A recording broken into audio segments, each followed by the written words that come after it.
Hello everyone and welcome to the special CEO webinar as part of our CFAO South Africa Leadership Conversations. I'm Michael Avery and today we're lifting the hood on the engine that's been driving the business forward over the past year, and we're looking under the chassis at where we're heading in financial year 2025. We'll explore how we're performing against targets, growing our footprint, and most importantly, how our leaders plan to bring the ecosystem closer together, not just as businesses, but as a team with a shared purpose, from financial performance to reputational positioning, as well as people development to all of the market opportunities in between. We've got a lot of ground to cover. So let's dive in with our CFAO South Africa Exco leadership team. Firstly, CEO Andrew Velleman. We've got CFO Philippe Frenati and Muriel Ogujobi, Divisional Head of Human Resources. And Andrew, it's great to be with you again. It's been a fantastic last 6 months for you. So I've got to ask you, what were the main achievements and the key business highlights for you over the past 6 months of financial year 2024? Okay, yes, thank you very much. It's very good to be together with you again. It's a second opportunity for us to engage with our team and our colleagues and for our MDs to share their experiences with us and how we're collaborating together. So yes, the last 6 months has been very fortunate for us, showing the resilience of our business over the last year. We just reflected recently with our team that we just concluded the last 5 years. So it's 5 years of CFAO in South Africa, which has shown a year-on-year growth over the last 5 years together. In the last 6 months, or the last 12 months more importantly, there's been significant issues in each of the entities, some good, some bad. Just to share that in our production support team in Durban, our biggest customer unfortunately lost some of the product exporting to Europe.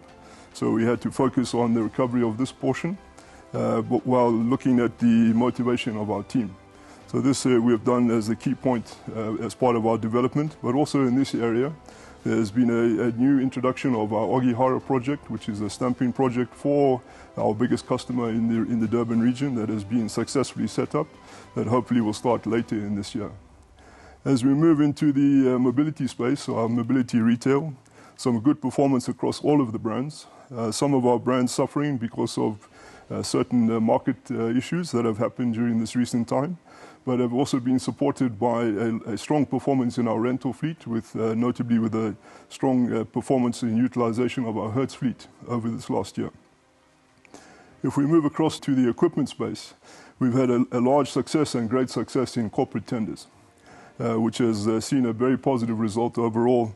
And through this collaboration across all of the various entities within our domain, a positive result that has been achieved. But for me, most importantly in this last year was the way that we've been able to support the development of our people, both for the mental health, that we've implemented some structures for the support of our team. But the overall aspect that we have put a big focus on for this year is the introduction of communication channels. And this has been a good success for us in terms of the interaction with our team. We now have access to all of the 7,000 colleagues in our team. And the first half that we saw for this type of interaction, we've had some very positive feedback. And it just shows the benefits of such a well-diversified group with a strong focus on the team. On the financial side, Philippe, how would you say you've performed against your financial targets for financial year 2024? Sure. So Andrew has shared with you that we've proven once again the resilience of our organization. So in a context where we had a severe pressure on our top line, notably on new vehicle sales, which were basically down 10% versus last year, and also on production levels to which we are basically and directly exposed, that were overall 25% versus the plan. We still were able to deliver basically on plan on the two key KPIs for us in the business, one being net profit after tax, the other one being return on capital employed. So on both of those, in a context where the euro-rand was pretty stable through the year, we've been able to meet group expectation again.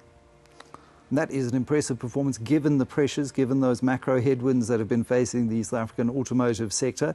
Muriel, it does come down to the team underneath the hood of this engine at the end of the day. What do you think are the key skills or attitudes that will be necessary for CFAO colleagues across the South African group to really harness to take this momentum into financial year 2025?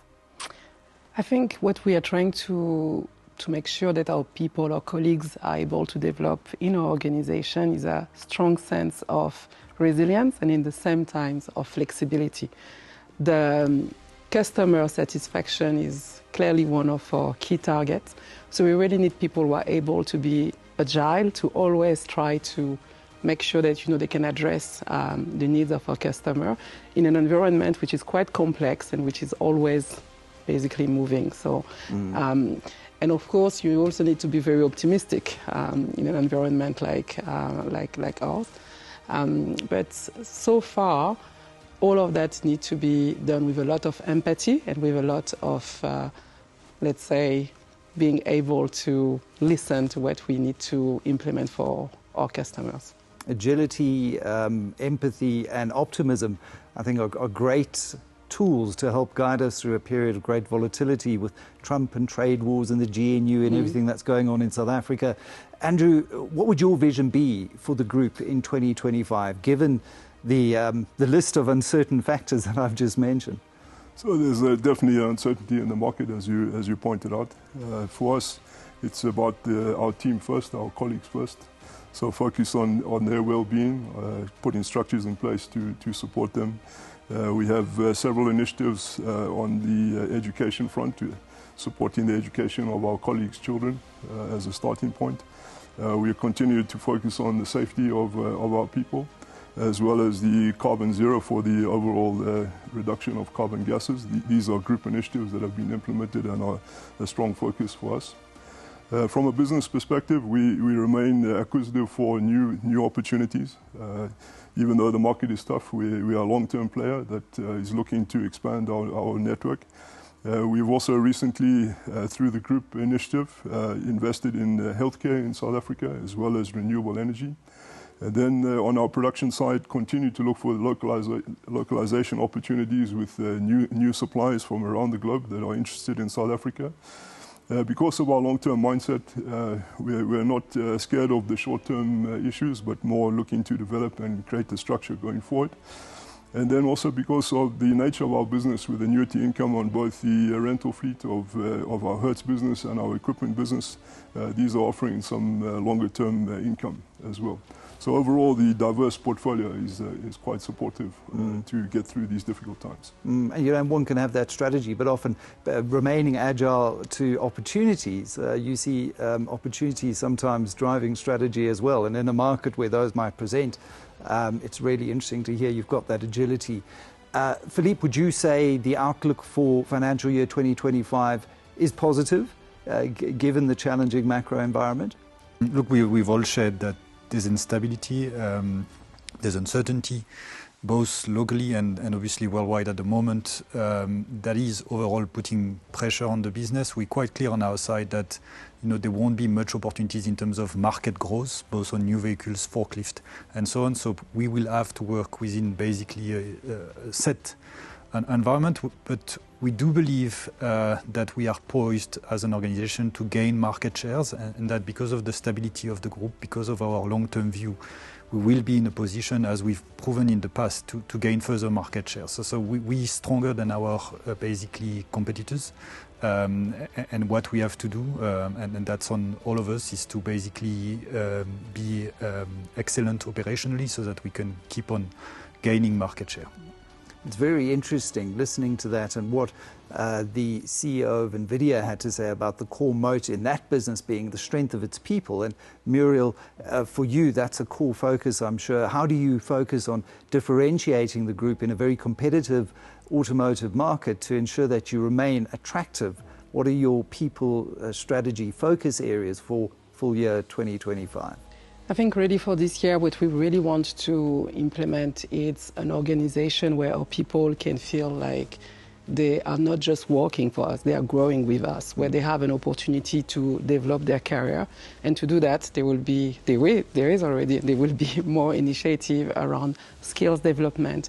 We also need to put a lot of priority around digitalization. I mean, everything now has to be a little bit more automate. So we want to make sure that we can improve the experience of our colleagues and also make sure that we can attract more new talent in our organization. To do that, we need to be more visible. We need to make sure that we can expose our colleagues for them to share their experience and help us also to make sure that we have the best key talent in South Africa to join us in CFAO South Africa. And you've already done quite a lot. Tell us a little bit more about Campus South Africa's impact on the business as a whole. So we've implemented CFAO Campus South Africa last year. It's been 1 year. We've been able to train already 300 people. It's the 4th campus that we have in CFAO Group.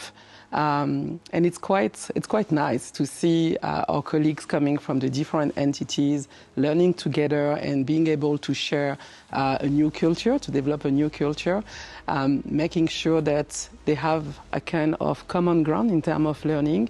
And again, the first focus was to work a lot around emotional intelligence, trying to understand, who you are and how you can basically contribute more to the performance of CFAO South Africa. We have some nice programs also that are coming for 2025, so we're quite excited to see what we will be able to implement with, again, a main focus around skills development and making sure that we can put in place a kind of learning approach, which is basically a mix of e-learning with a lot of solutions that are available. We have an e-learning platform and also in-person training. And again, people coming together from the different entities and getting also an opportunity to network and to have a better understanding of what is CFAO South Africa and what is CFAO Group. Yeah, I mean, this environment really does, Andrew, to Muriel's point, offer an opportunity to focus on those levers that are at your disposal that you can control. One can't control what comes out of the White House and on Truth social media, but you can control your people and your relationships. How do you plan to continue leveraging that network and relationships among your executive team to build a competitive advantage? And what steps are you taking to further that kind of collaboration and teamwork within the business into 2025? So, yeah, I have a simple saying, in line with what you're talking about in the global sphere, but I keep saying to the team is that deal with what you see in front of you, deal with the reality of what's happening on the ground. You can see the customer may or may not be affected by these macro issues, but deal with the reality of what your team is looking at. What we have been trying to do over the last 5 years, it's a very short period of time, but it's gone very quickly, but essentially is to create this element of pragmatic leadership, while having the agility to move as quickly as possible when the opportunities come.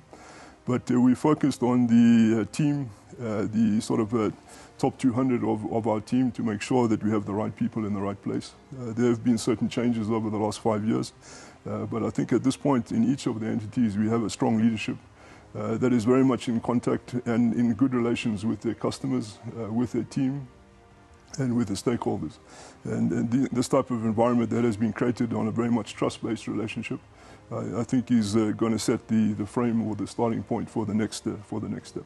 I mean, you talk about trust. What role does reputation management play in the broader CFAO South Africa group strategy and in this integrated mobility ecosystem when you talk about trust?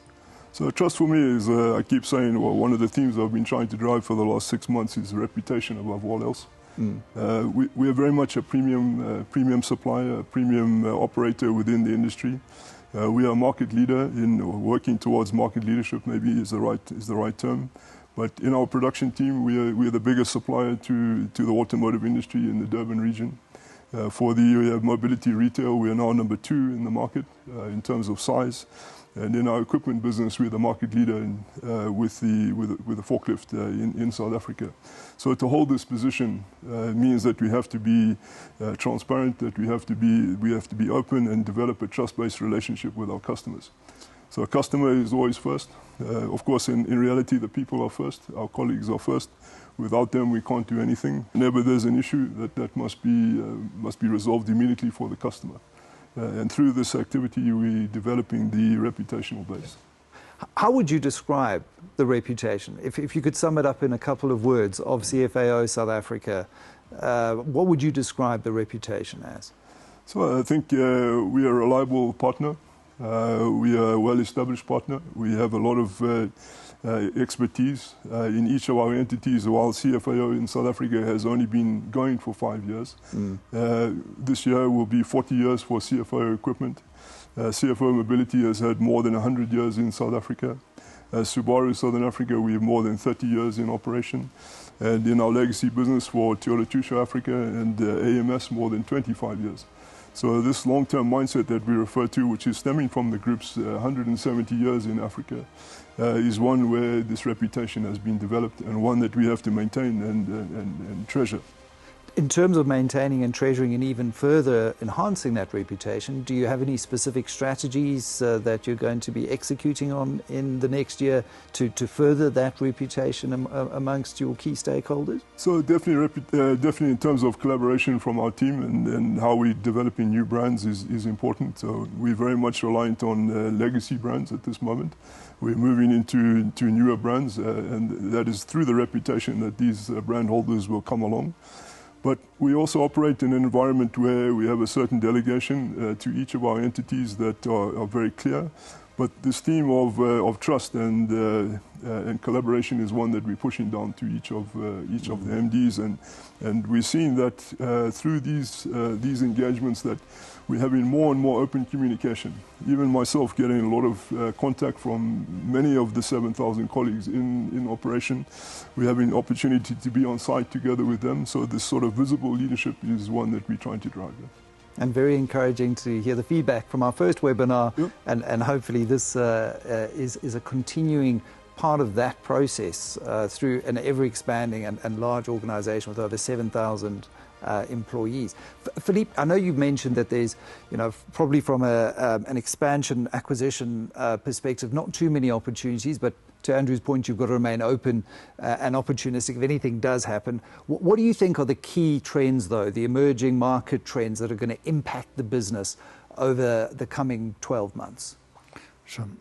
So, perhaps more specifically looking at South Africa today, the one difficulty we're all going to face is the depreciation of the rand in the first few weeks of the new financial year, unfortunately, because of the instability. We're going to have to deal with that element together. In terms of, other key trends, the one we're seeing in the market is, as Andrew mentioned, the fact that some of the legacy OEMs are under the pressure of new entrants, and the entry of, for example, new Chinese OEM is something we are looking at very closely, because we do believe that that comes with obviously threat to the local industry in terms of production, but it also comes on our side with new opportunities for distribution. So perhaps that's what we will face in the coming months. I've got to ask you as a last question, Muriel, what are the compelling reasons that someone would choose to join CFAO in South Africa rather than one of your better known competitors in the market, despite all of the history? Why join CFAO South Africa? I think what you can get with CFAO, it's not just a job, it's really a career. Yeah. It's an opportunity to grow in different environments, to get a lot of exposure, to have an exposure which is actually broader than South Africa. We're part of a group which is present in the whole African continent. So yeah, it's really an opportunity to basically develop yourself, learn, continue to grow, and also have fun in what you're doing in a day-to-day basis. And Andrew, I've got to give you the last word. Best company to join, of course you're going to say that. What is your message to your 7,000 employees at this time as we enter a world that is increasingly uncertain, as we've just unpacked? So it's increasingly uncertain, but as we've shown in the last 5 years, we are resilient people.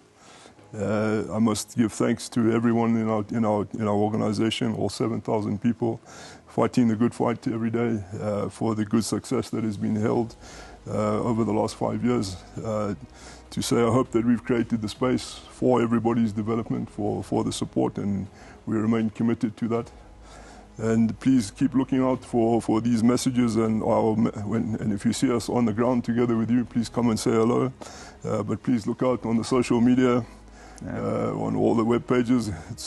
We're available on LinkedIn, wherever you want to be, but it's this collaborative approach that we want to share and keep sharing with everyone. So. And a deep openness and trust. Andrew, thank you very much. Thank you to Philippe and Muriel as well for those thoughtful insights and forward-looking perspectives. And what's clear is that while we're proud of where we've come from, we're even more energized about where we're heading and how we're going to get there together. Collaboration, credibility and capability.